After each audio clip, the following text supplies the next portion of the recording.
6.1 is talking about normal probability distributions. This is probably our most important probability distribution that we're talking about. The normal probability distribution we're going to use in the case of having a continuous probability distribution. So let's talk about the properties of a continuous probability distribution. By the way, what were the properties of a discrete probability distribution? What was a discrete? You had breaks. It was over the integers. So like 1, 2, 3, 4, that type of thing. You weren't looking for the probability of 3.5 successes. It was a whole number. Discrete probability distributions are over whole numbers. Continuous probability distributions are going to be over an entire interval. Everything in an interval is going to be allowed. The normal probability distribution is going to be a bell-shaped curve. Most continuous probability distributions will have a bell-shaped curve of some sort. It might be squished to one side or the other side, which is going to be what our chi-square distribution is going to look like. It's a bell-shaped curve that someone dropped the bell on one side, is squished on one side, but a bell-shaped curve on the other. Most continuous distributions are going to have this distribution, this shape to it. The highest point is going to be over the mean mu. Our curve is going to be symmetrical about a vertical line through mu. That is for our normal distribution. The curve approaches a horizontal axis, never touches it or crosses it. Let me draw you a picture.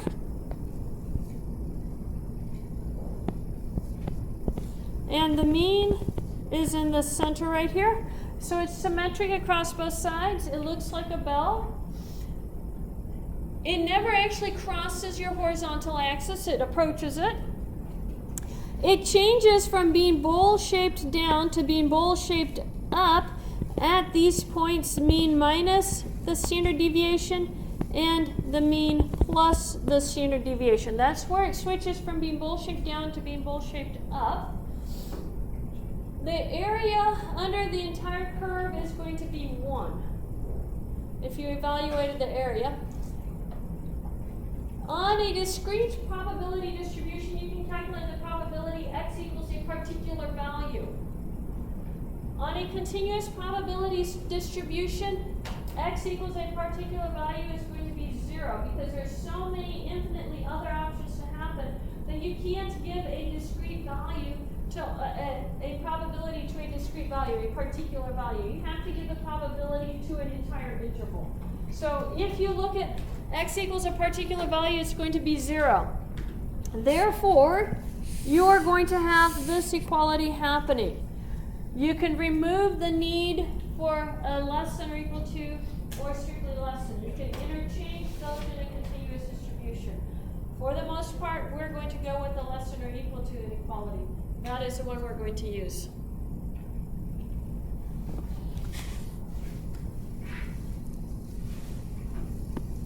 Let's talk about our empirical rule. You're going to need this for some of your homework problems. It says, for a distribution that is symmetrical and bell-shaped, that is approximately normal, approximately 68% of the data values will lie within one standard deviation of each side of the mean.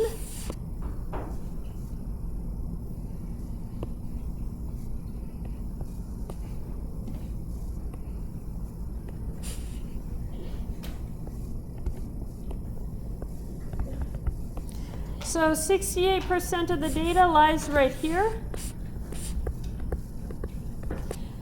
95% lie within 2 standard deviations of the mean.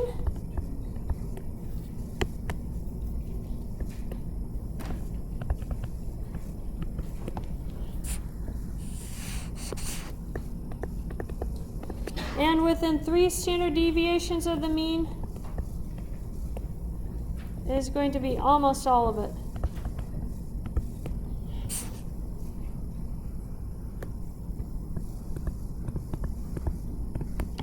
.7% of your data. Almost all of your data lies within 3 standard deviations of the mean. We're going to actually need this for some of our examples, so we'll come back to this rule. This is for distributions that are symmetrical and bell-shaped, or in other words, approximately normal. If the homework problem says it's approximately normal, you can use the empirical rule. If you actually know it is a normal distribution, those percentages increase significantly. Okay, let's continue. Here's our first example. It says sketch an approximate curve for each situation below. And I'm going to put them both on the same graph. It says the first distribution is approximately normal. That means bell-shaped. With a mean of 6 and a standard deviation of 1. So, here's going to be my mean and a standard deviation of 1. I'm not going to put the standard deviation down. The second distribution is approximately normal with a mean of 6 and a standard deviation. I forgot, this is cut and paste catching up with me. This should be a standard deviation of 3. Now remember, the mean to 1 standard deviation is where that changes. So this would be 6 minus 1 is 5 right here. And this would be 6 plus 1 gives me 6 right there. That's where it changes from being bell-shaped down to being bell-shaped up. That's for the first one. For the second one, I would have 6 minus 3. And 6 plus 3 is where it changes from being bell-shaped down to being bell-shaped up. What that does for you is it gives you a much more shallow curve. 6 minus 3 is going to be down here about 3. So it's got to be going up from here. Let me try this again.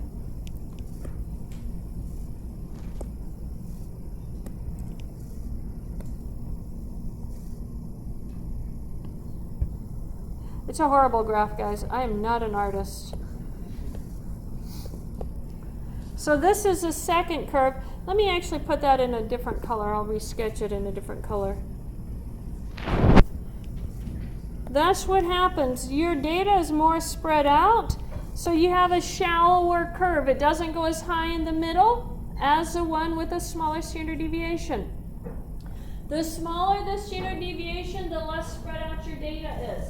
And the area under the curve is percentage of data values. So if you have the majority of your data values near the mean, that means you have a very small standard deviation. Question? Should it be 7 instead of 6 if you added 1 on the first one? Yes, it should be. It should be a 7.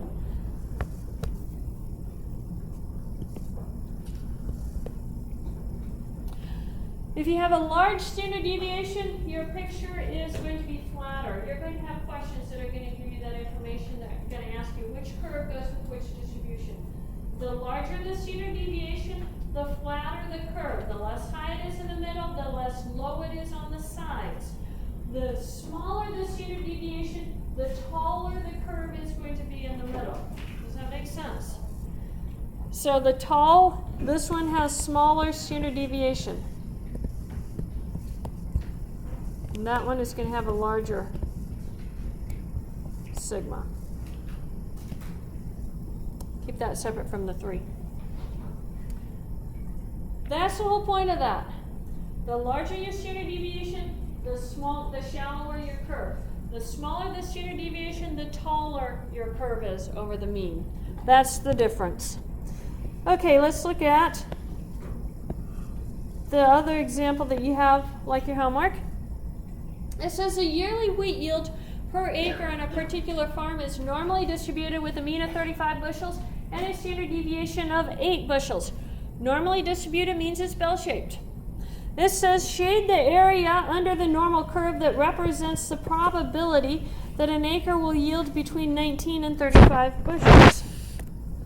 So let's draw a normal curve.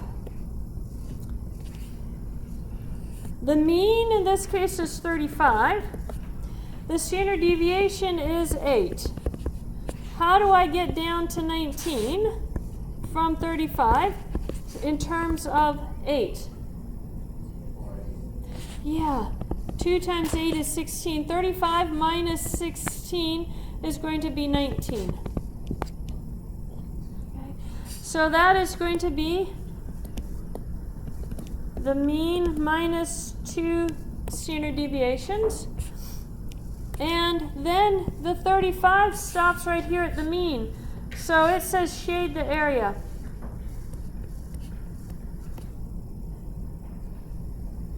Maybe I can actually shade it with one of these markers.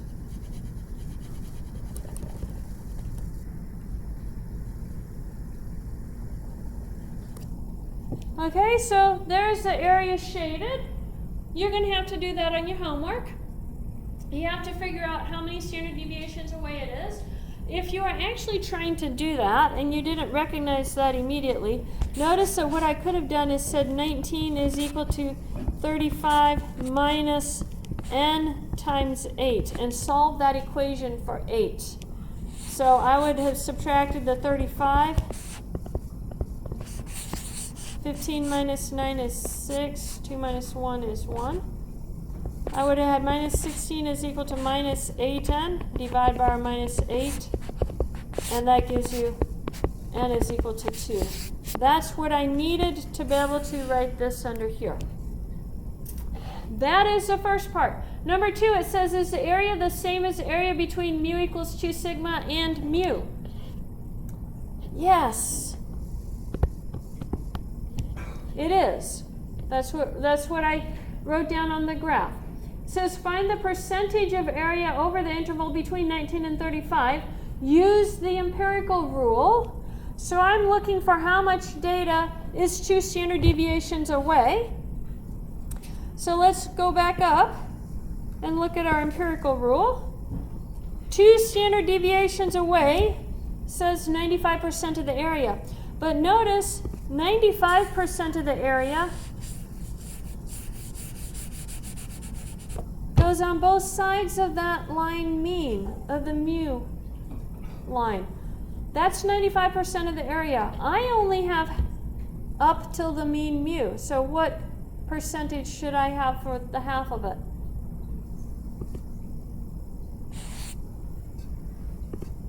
So if I want to find this area, that area is going to be 95% over 2, right? It's symmetrical. Does that make sense to everybody? Yep. So let's go back down here then. So use the empirical rule. The empirical rule says it's going to be 95% over 2. What is 95 divided by 2? 47.5, 47.5%. Or 0.475.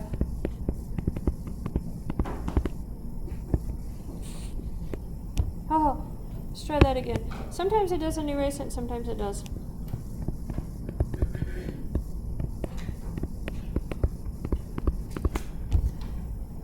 That's the answer for number 3. It says, what is the probability that the yield will be between 19 and 35 bushels?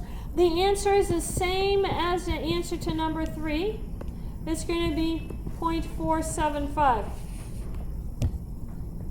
The probability equals the area.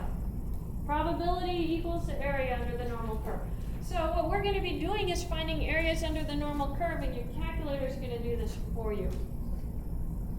Any questions on that? That is section 6.1. The rest of section 6.1 is dealing with control charts. We're not going to touch control charts. We're just doing normal distribution out of it.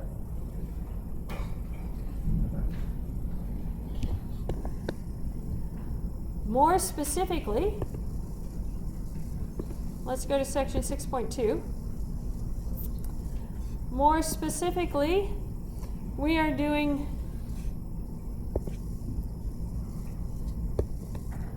standard normal distribution. So what we know from before.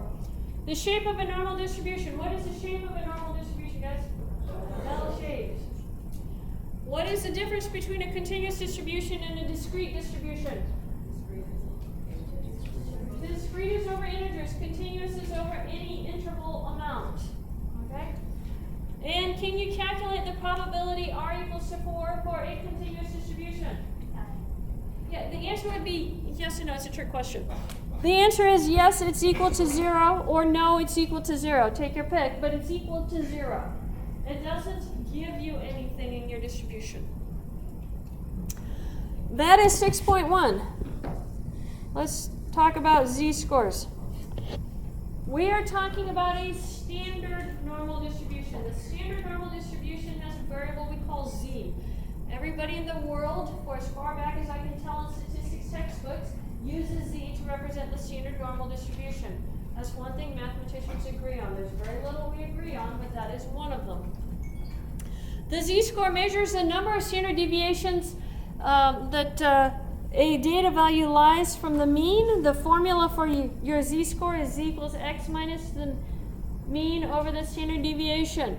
The good news is you don't have to memorize this formula because you're never actually going to use it, except for when they ask you to write down the z-score for something. So 1 or 2 questions and that's it. I'm not going to ask you this on the test. But the z-score is just your conversion formula.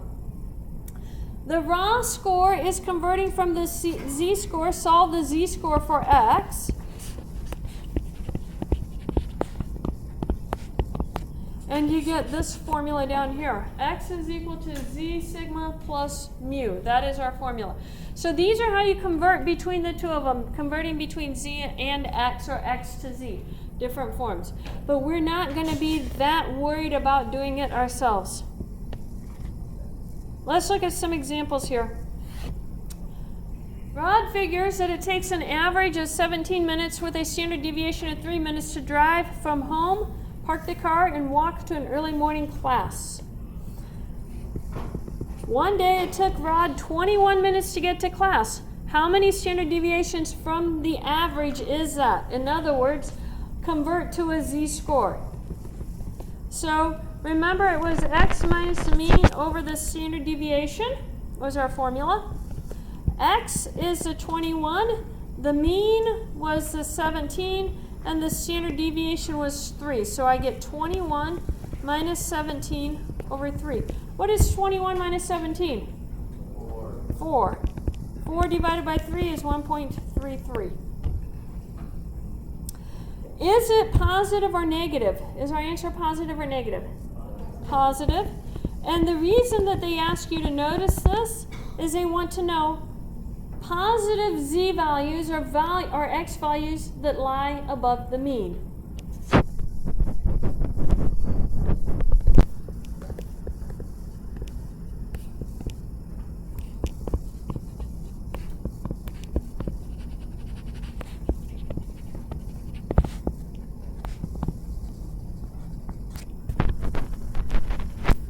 Positive z values come from x values that are larger than the mean. Negative z values are going to come from x values that are smaller than the mean.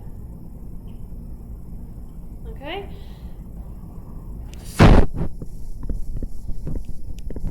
This is actually important for us to know. Negative z values come from x values smaller than the mean.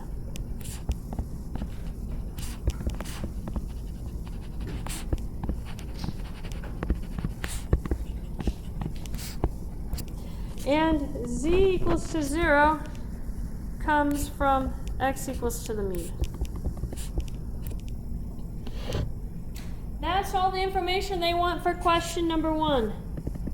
Question number 2, it says, what commuting time corresponds to a standard z-score of negative 2.5? I'm going to plug it back into the number I had above. Quite honestly, that's the only formula I ever remember. And so we have x minus 17 over 3. So multiply both sides by 3. And you get 15, 6, 7. Negative 7.5 is equal to x minus 17. Add the 17. And you have x is equal to 10. Negative 9 is going to be 9.5. Now, that means that it took him 9.5 minutes to get to school, park the car, and get into class. The question says, could Rod count on making it to class in this amount of time or less very often? Can he count on doing that repeatedly? The answer is going to be no. And the reason is that z is negative 2.5. That means it's 2.5 standard deviations below the mean, which is a rare event. Z less than or equal to negative 2.5 or z greater than or equal to 2.5 equals a rare event. It's not going to happen often. So the answer is no, don't count on it.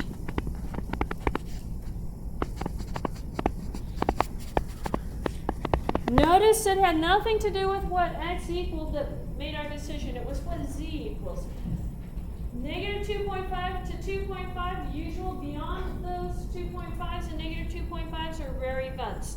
That's what we're going to have to keep in our mind the rest of the semester. Okay, let's do another example. That's the one dealing with the formulas. We're not going to use the formulas. Let's talk about how to do this on our calculators. The mean for a standard normal distribution is 0. The standard deviation is 1. We're converting our regular data values into these data values. We use on our calculator the distribution key. And if you look at that on your calculator, it has a normal PDF and a normal CDF. We never, ever, ever use normal PDF. The calculator has that there solely to be able to graph a normal probability distribution function. It's used in the graphing, but it's not used in our distributions of probabilities. So we only use normal CDF. Never PDF. When you plug it into your calculator, you're going to plug in the lower value, the upper value, the mean, and the standard deviation. If they don't give you a lower value or an upper value, you use something incredibly small or something incredibly large, and we'll have a discussion about what that means. But it's lower, comma, upper, comma, mean, comma, standard deviation. That's what you're plugging into your calculator.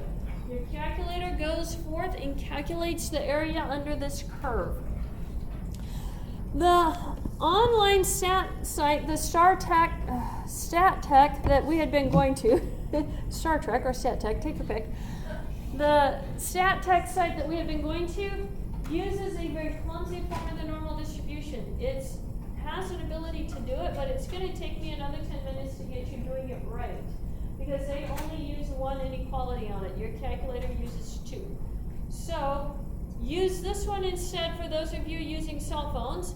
This should be www.mathportal.org, calculators, statistics calculators, normal distribution. Calculator.php. So that's what you're looking for. If you actually get to this typed in, then on the left-hand side of the screen, you can choose your normal distribution, and it'll take you to the normal distribution calculator. For those of you doing it online, that is the one you want to go to. This has one of the best ones that I found for calculating your normal distribution. So let's do some examples with our calculators.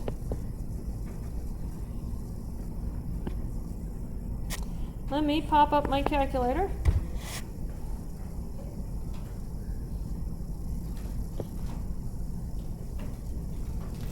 While it's thinking, we can go ahead and look at this question and get it started. This is, if you have your textbook out, it's number 9. This is a college physical education department offered an advanced first aid course last semester. The scores on the comprehensive final exam were normally distributed, and the z-scores for some of the students are shown below.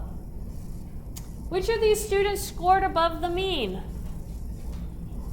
Anybody with a positive z-value scored above the mean. So which one scored above the mean? Robert, 1. Jan is negative. Linda. Okay, I have to move this one over.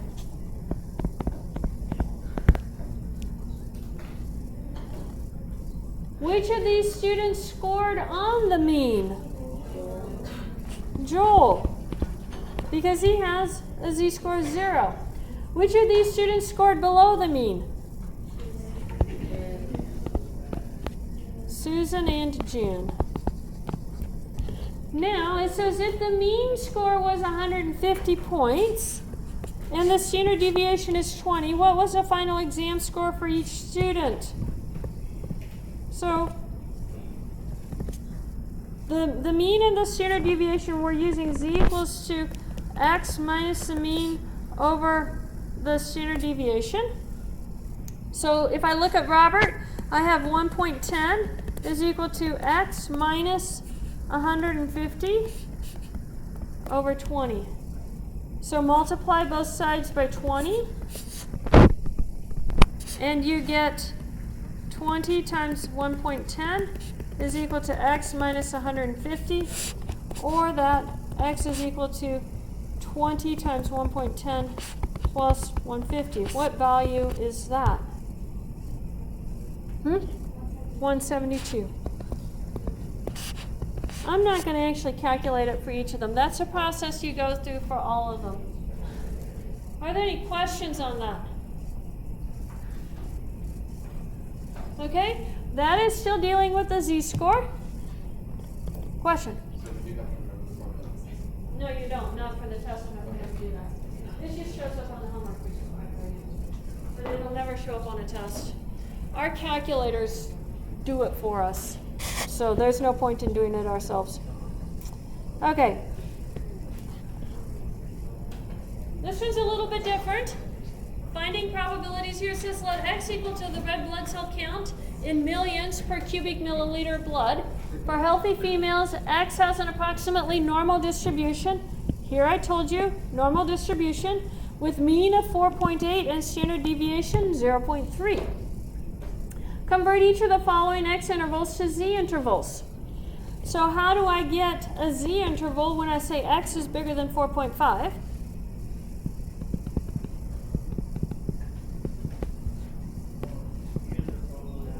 Yeah, x minus mean over sigma. So x is 4.5. The mean is going to be 4.8. And the sigma is 0.3. So 4.5 minus 4.8 is what? Negative 0.3. Divide that by 0.3. Negative 1. And notice it says x is bigger than that, so I use the same inequality. Or if you will, I could write it the other way around. Negative 1 less than z.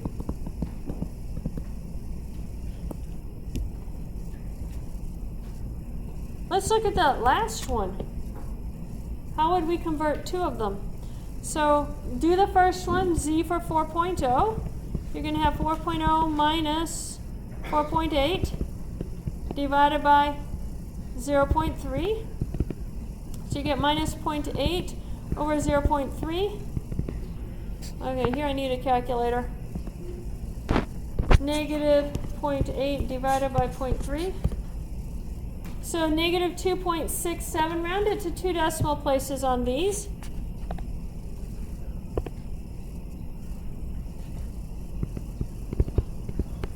And then 5.5, do the same thing. We're going to have 5.5 minus 4.8 divided by 0.3. So let's go ask our calculator. Minus 4.8.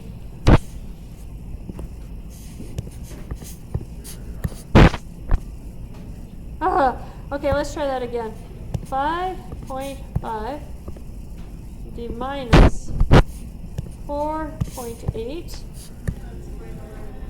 Boy, we're not doing well today, are we? Let's try this again.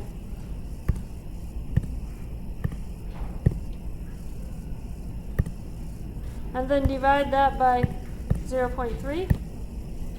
2.33.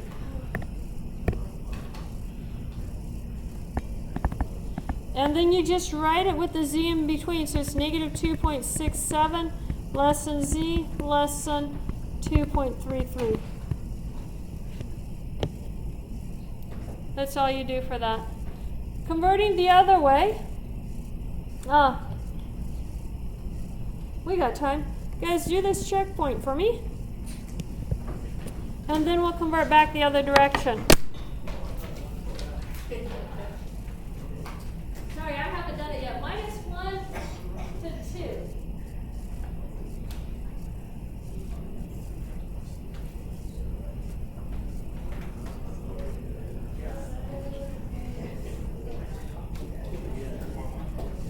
Yeah, you're using the formula right here, this formula.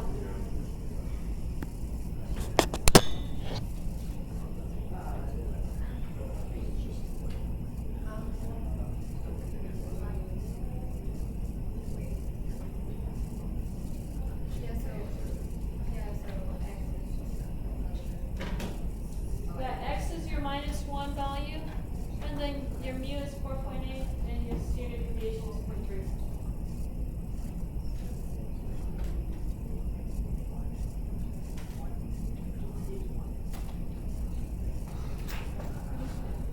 I did a picture of when I did start scanning.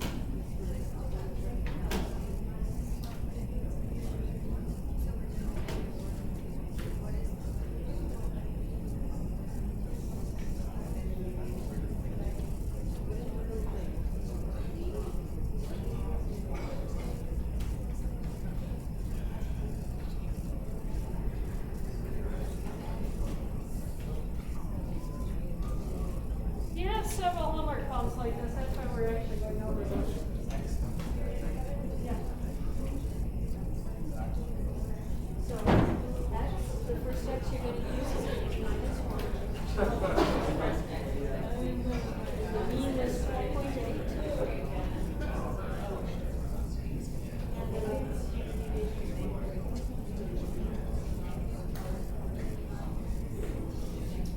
Yeah.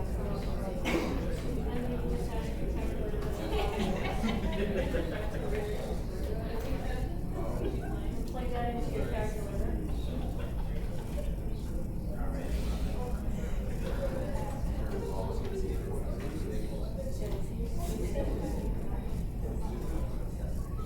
And then negative. Minus 4.3. Then 4.8. Oh, what's the difference between this is a negative number and this is a and then you just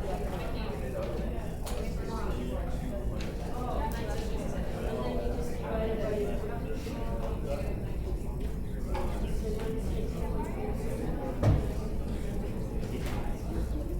I would just write it as 19.33. Let me wake up my computer again before it goes to sleep.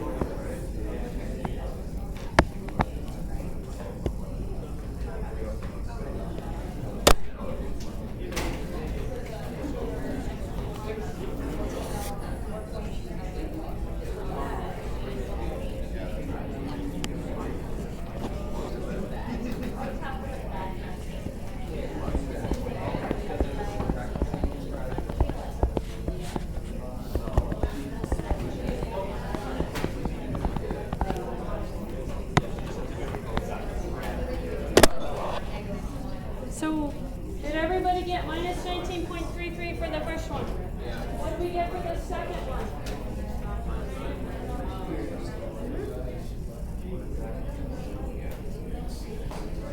For the second one, x is 2.3.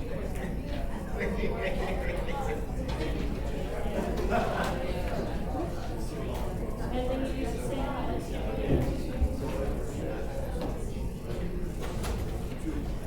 Yes, plus 2. Minus 4.8.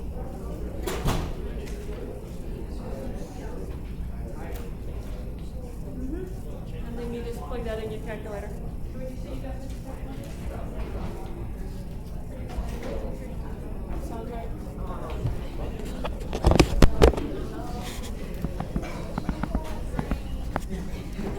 Is that what everybody got?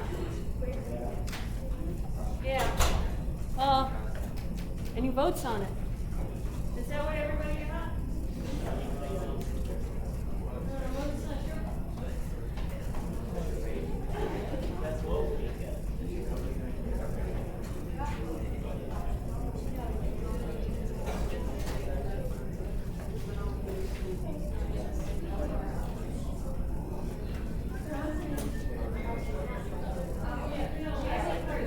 And I wrote it for check. Oh no, that's what I'm checking.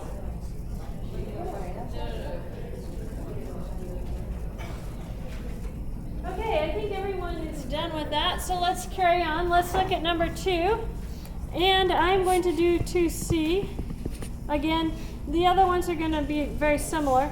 So these are Z values now. And so I'm going to plug it in. Let's plug it into that other formula.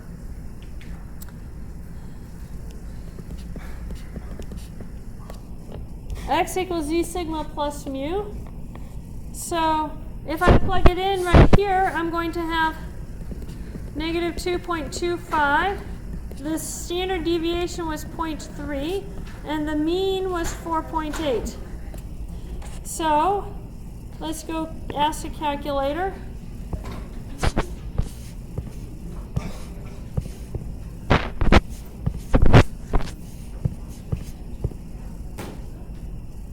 I think I have that entered right. 4.125.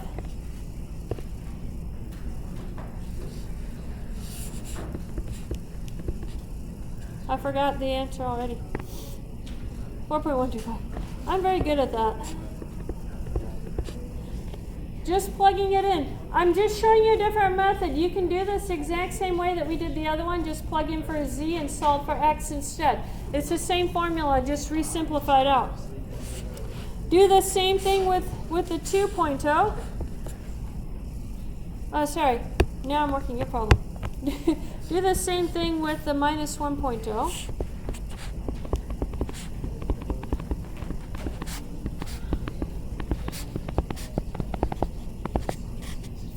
And ask the calculator how much that is.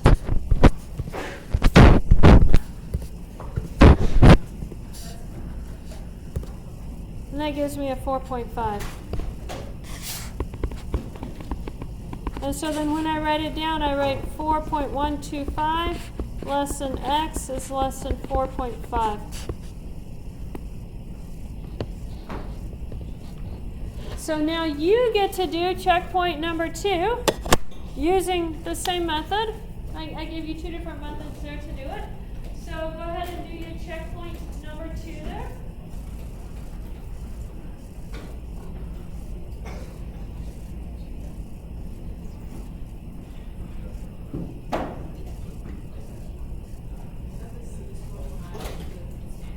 Yeah, this is Z-score standard deviation plus Z.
Okay, it looks like most of you have this one down also, so let's carry on. Did you compare your answers with everybody? Make sure all you and your neighbors and friends, everybody has the same answers. Makes it so much easier for the grader to grade it. Okay?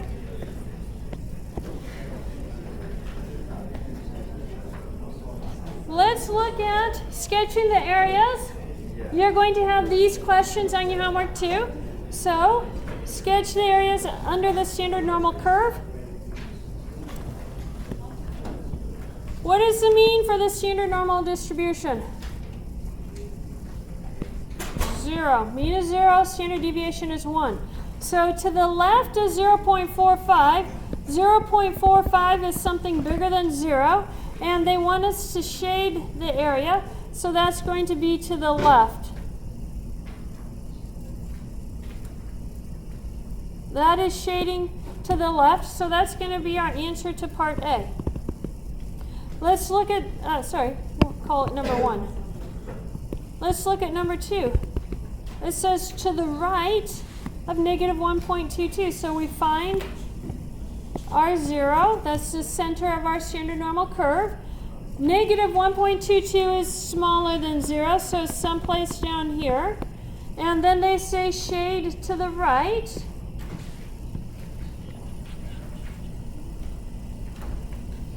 So that is that area. Okay, let's do another one. Number 3, it says between.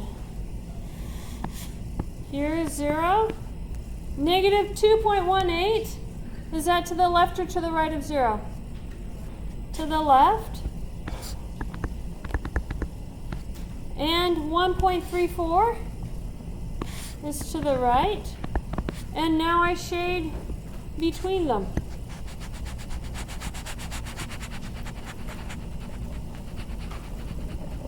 You guys remember grade school, first grade or kindergarten, where you had to color in between the lines? I feel like you're in kindergarten again.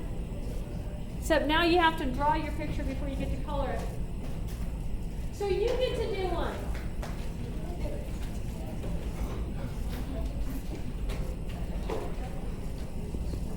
So you have your checkpoint 3 to the left of negative 1.0. Make sure you label where the mean is in the middle, put that as 0. And label where negative 1.0 is. And then shade to the left of it.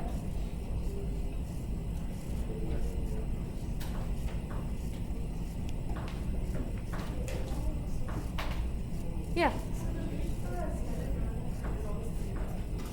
Or the standard normal curve, yes. Or any normal curve, anything, but for the standard normal curve.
Continue then.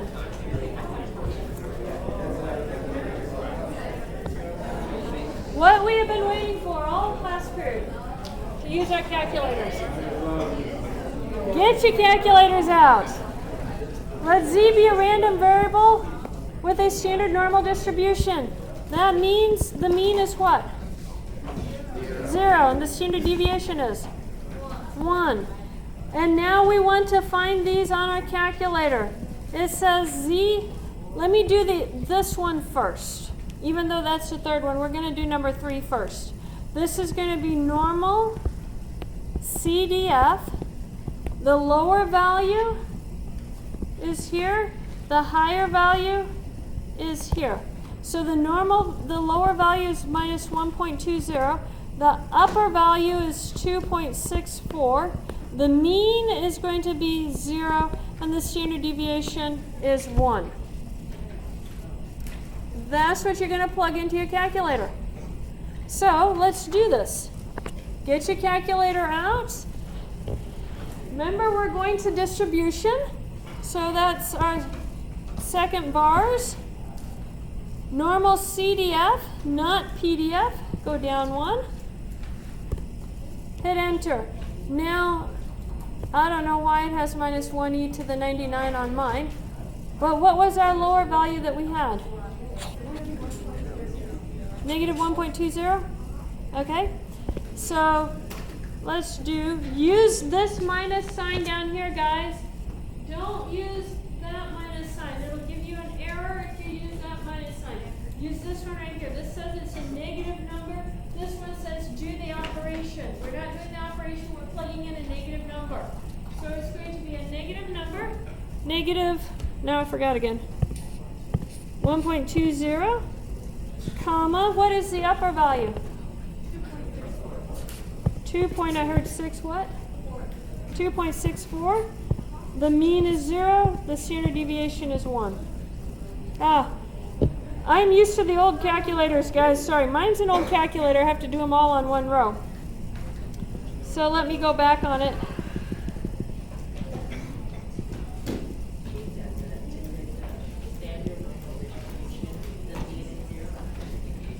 That is exactly correct.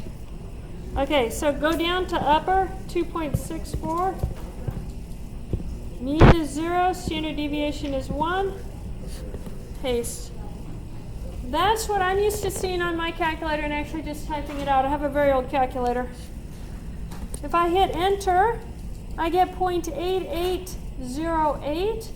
Be careful using the number of decimals they ask you. If I want this rounded to 3 decimals, what would the answer be? 0.881. Okay, now let's go and look at this first one, answering number 1. This is normal CDF, but here's the question. What value did they put smaller than Z? They didn't give you a lower value. When they don't give you a lower value, use an incredibly small number. When I say an incredibly small number, minus 100 should be sufficient. Maybe minus 1,000 if you want to be sure. But you choose it because there is no small number given.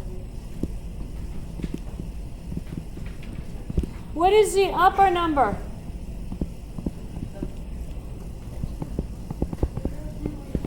Negative 0.13. The mean is 0. The standard deviation is 1. So let's plug that into our calculator. So here's a normal distribution.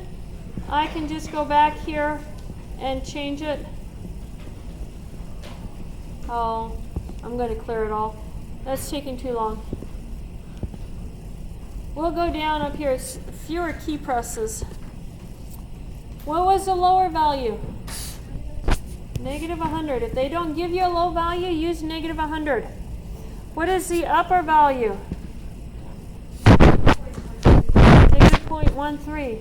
What does it mean? 0. Standard deviation, 1. Paste it, hit enter to calculate it. What's our answer? Rounded to 3 decimal places. 0.448.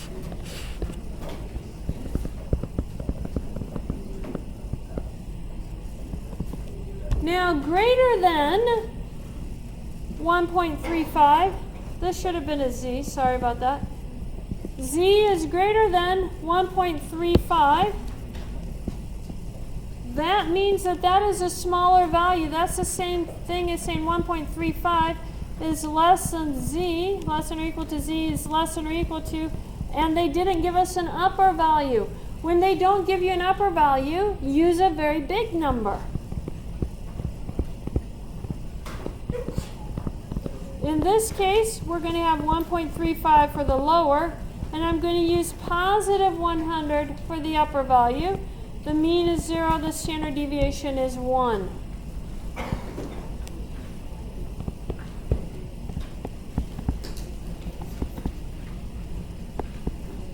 So, let's go to our calculator and calculate it.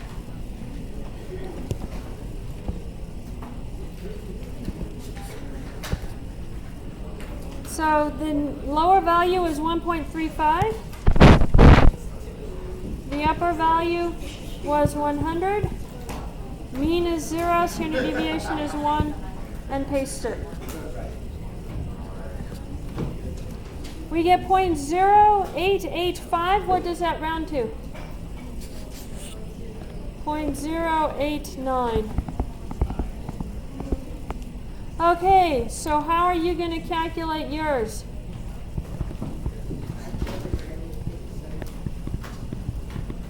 What do you plug in for the lower value on yours? 1. What do you use for the upper value? 100. So go forth and calculate it, and then we'll be done.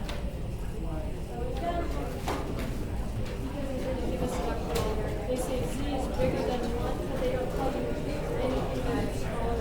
And when they get it, then you use the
You got a big class, don't you?